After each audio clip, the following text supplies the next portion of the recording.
Muy bien, muy buenos días o muy buenas tardes, dependiendo del lugar del mundo en el que estén. Les mando unos saludos fraternos desde Costa Rica y un agradecimiento especial a Lino EA por invitarme a ser panelista en este webinar. Estoy compartiendo mi pantalla, espero que la puedan ver.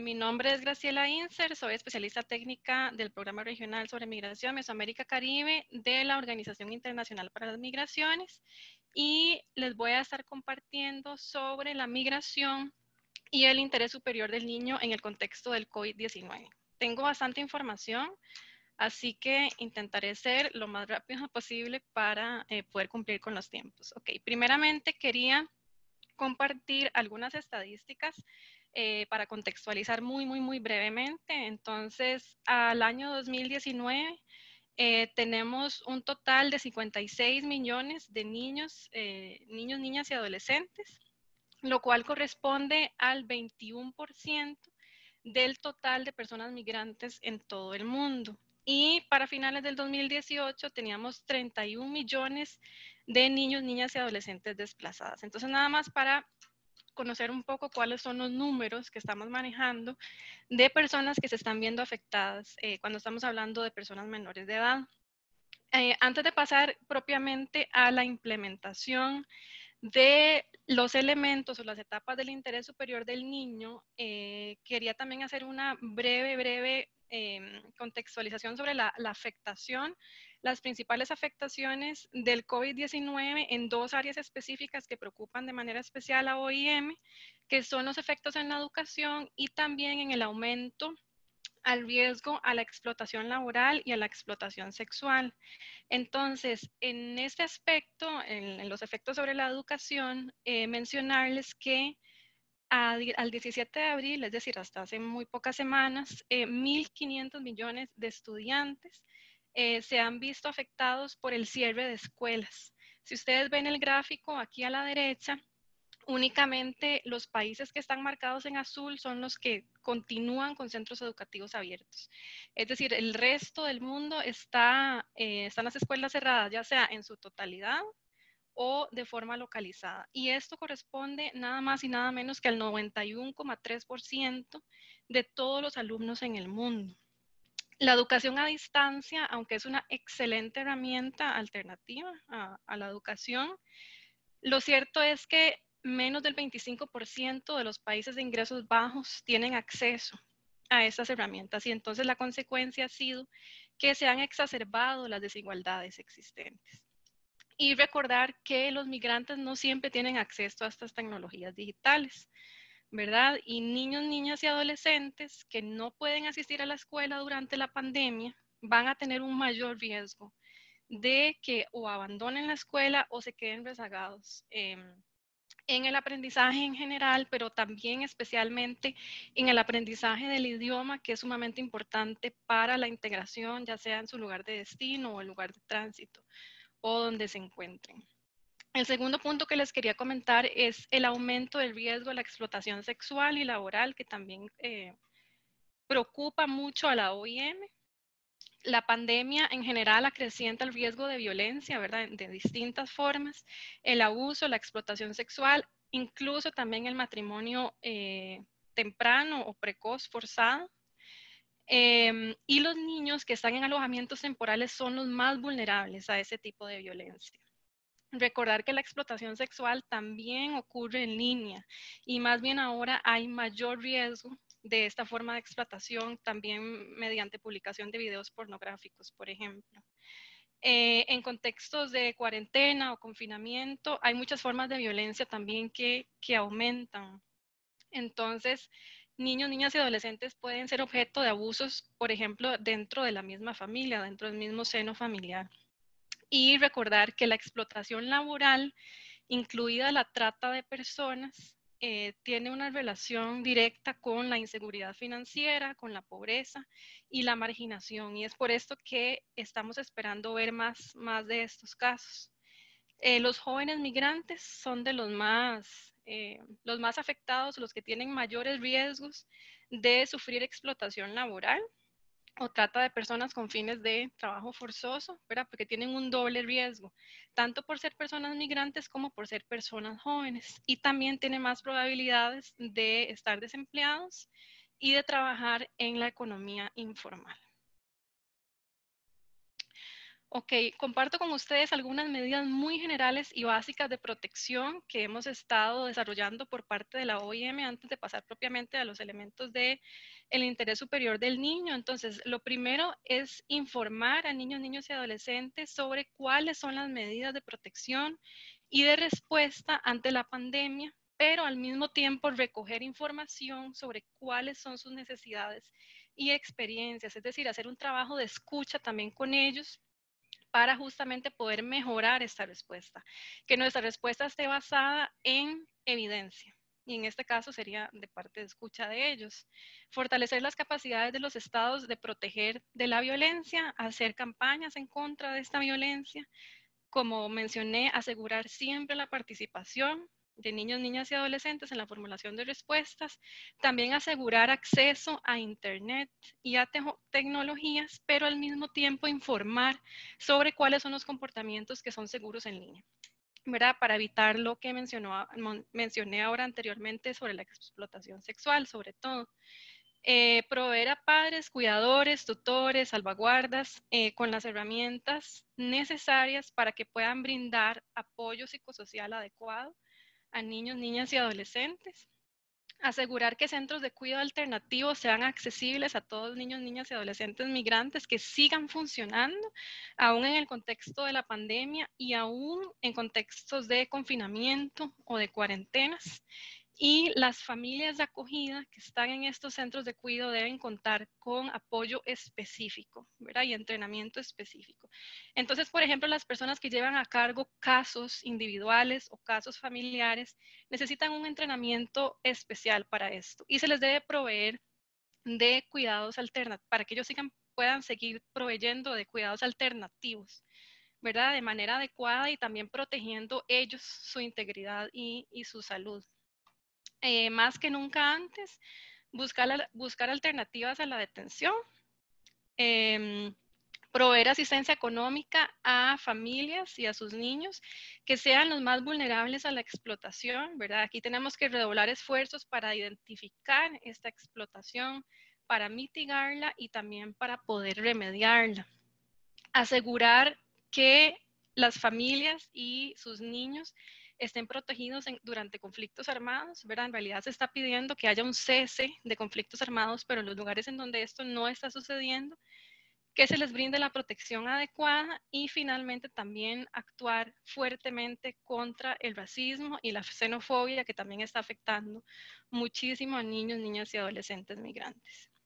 Ahora sí ya paso propiamente a algunos elementos de las etapas de la implementación del interés superior de la niñez.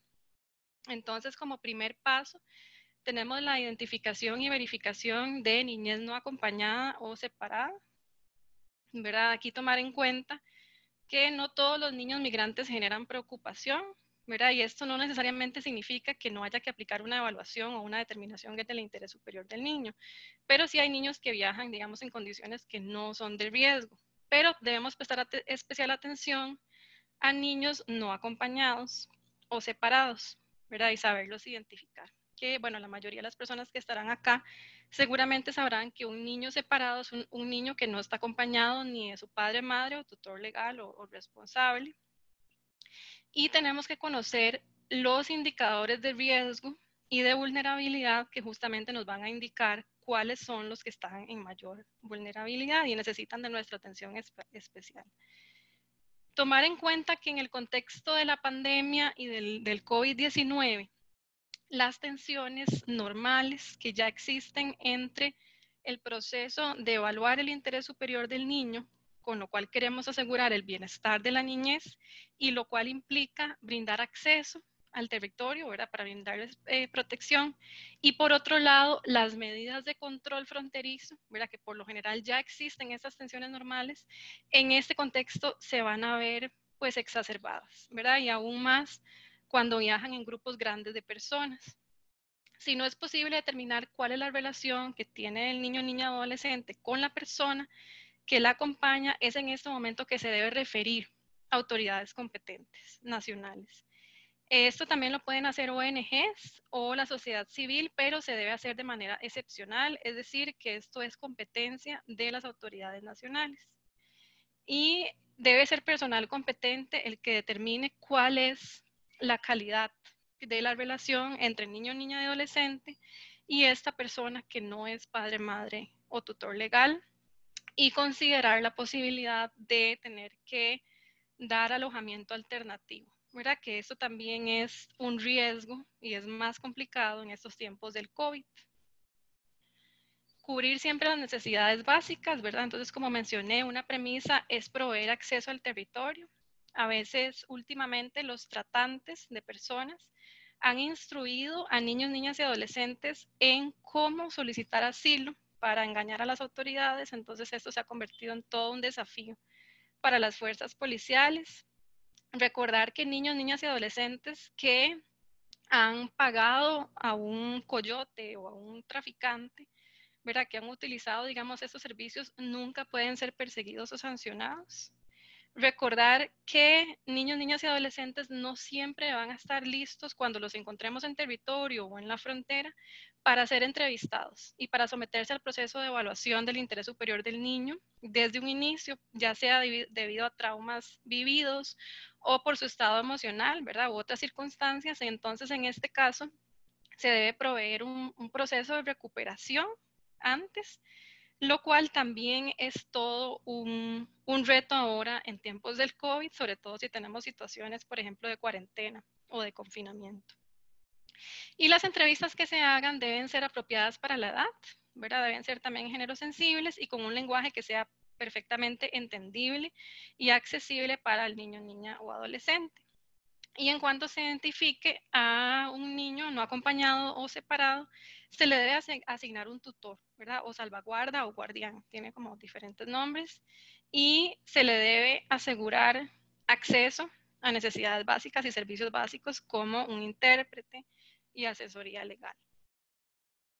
La detención siempre va a estar en contra del interés superior del niño, ¿verdad? Aquí recordar que las alternativas suelen ser más económicas, más humanas, más efectivas, pero no necesariamente son conocidas por las autoridades.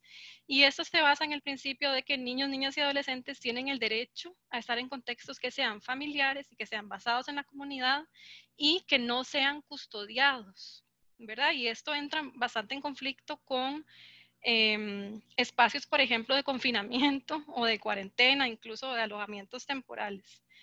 A veces las alternativas a la detención no existen, ¿verdad? O no son suficientes también para la cantidad de casos que se tienen. Por eso es importante que los estados desarrollen estas alternativas y además que las autoridades las conozcan, ¿verdad? Y cuando el interés superior es que la familia entera esté unida, estas alternativas a la detención deben cubrir también a toda la familia y esto puede también incluir a la persona salvaguarda o tutora que se le haya asignado.